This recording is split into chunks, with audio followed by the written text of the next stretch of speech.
Hello everyone, welcome to my another video. আজকে তোমাদের সাথে পমফ্রেট মাছের সর্ষের ঝাল শেয়ার করব।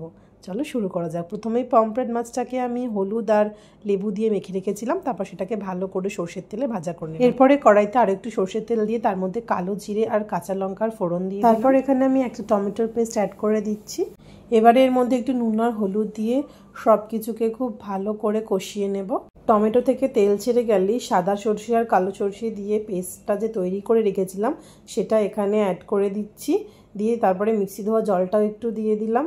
দেখো, তারপরে একটু বয়েল আসার পরেই এখানে আমি মাছগুলোকে দিয়ে দিলাম এবং তারপর অল্প কিছুক্ষণ ফুটিয়ে নিয়েই তার মধ্যে কাঁচা সর্ষের তেল দিয়ে এরপরে জাস্ট আর 1 মিনিট মতো রান্না করে নিয়েছি। তাই হয়ে গেছে আমাদের পমফ্রেট মাছের সর্ষের ঝাল।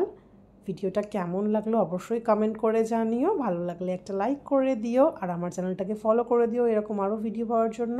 Thanks for watching.